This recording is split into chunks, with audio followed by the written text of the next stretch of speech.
Hey everybody, this is Jason coming at you again with another review of the Friday the 13th series. This time, Friday the 13th, the final chapter, which we all know it's not the final one, but I do like to call it the final chapter still because to me, it's the final of the trilogy, the 2, 3, and 4, which happens on the same weekend. So yeah, again, the first thing that starts off in the movie is a monologue. You get the monologue again from Paul in part two, and while he's doing the monologue, you see clips throughout the series up until three, um,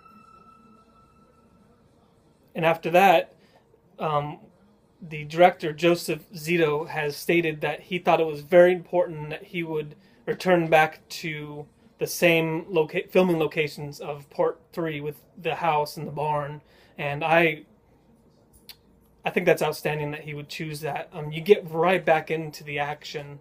Um, to me, I love the very beginning because you see Jason in the barn. You see bodies coming out. You see a body in the stretcher. He explains that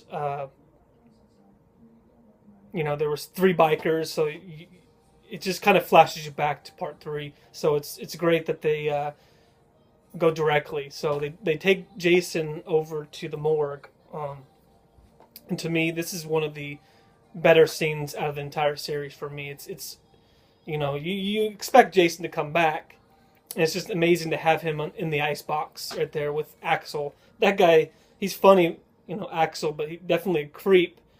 Um, but I mean, he's a great character, and his death was great.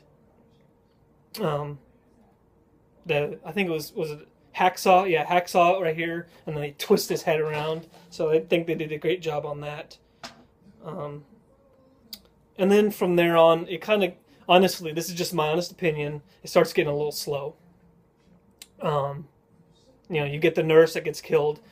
That was outstanding as well. It was really gruesome. Um, but then you got a little some backstory going on. This is where you're also introduced to little Tommy Jarvis, which I do like Tommy Jarvis as a character. Um, as a little kid, he's definitely really smart. So it's I knew that having Jason go against Tommy Jarvis would be outstanding. From the first time I seen this one, I just knew that Jason had finally met his match. Um, what else?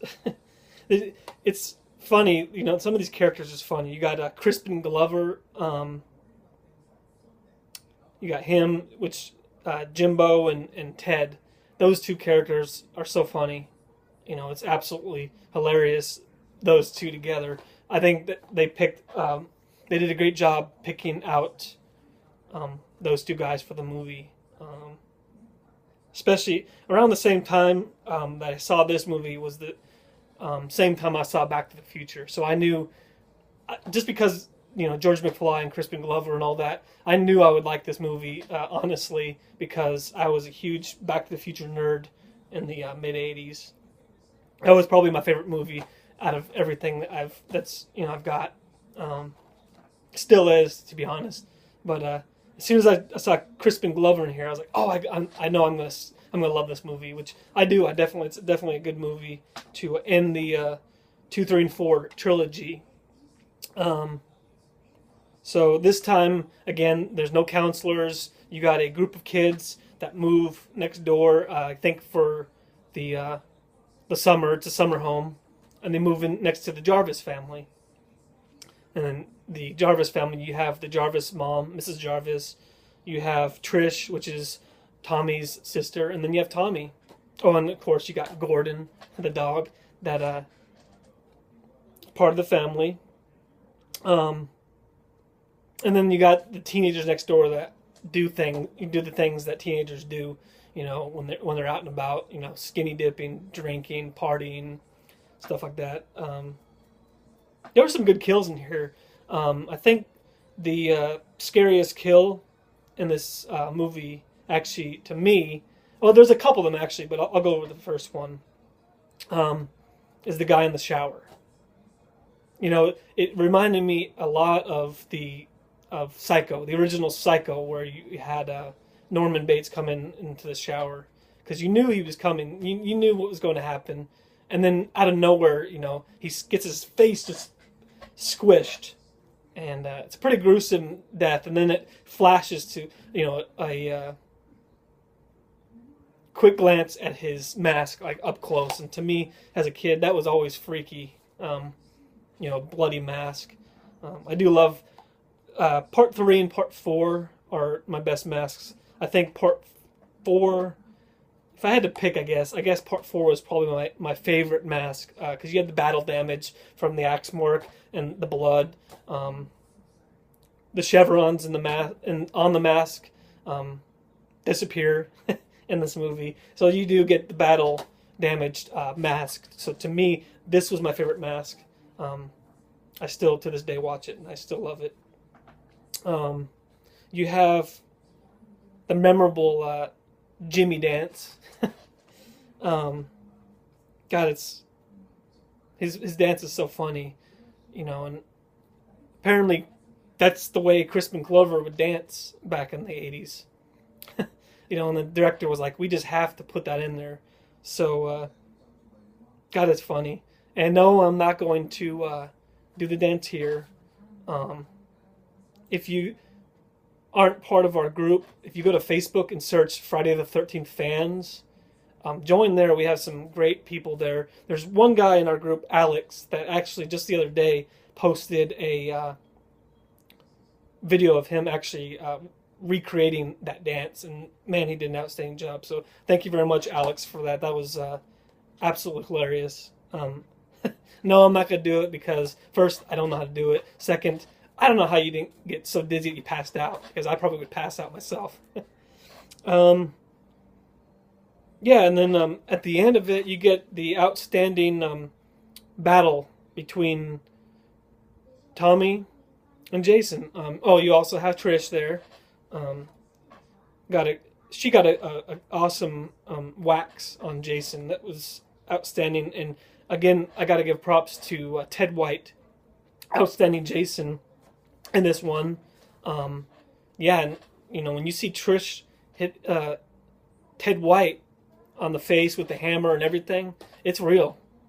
So I had to give him props for that. He made it look, you know, very realistic and outstanding. And you have Tommy. He ended up shaving his head. You know, he saw the clips of when Jason was a little kid, you know, and had a bald. So he wanted to kind of confuse him. So he ran down the stairs, and that's where you had the kill. And there's some gruesome spots. Definitely, you know, right, the machete right in the face, and he slides down it very slow. So outstanding ending. This is one of my favorite endings, and you know, this was the kill for Jason. This was supposed to be the kill, and that's another reason why I like this, because they brought back Tom Savini, and he did an outstanding job, you know, doing this. Joseph Zito was a great director in this. He was a good replacement for the other directors. He did, you know, he followed through very good. Well, that's going to be it this time. I'll give it 4 out of 5 Jason masks. I can't give it a 5. Honestly, there's just too much in the middle that kind of slows it down. It's still some memorable points, but yeah, it's too slow. So you know, if you have the very beginning of it, it's awesome. You know, at the hospital. And then at the end of it, you got the fight. So there's this part in the middle that just, to me, is too slow. But definitely 4 masks out of 5 Jason masks. It's definitely a strong movie. So I definitely highly recommend it.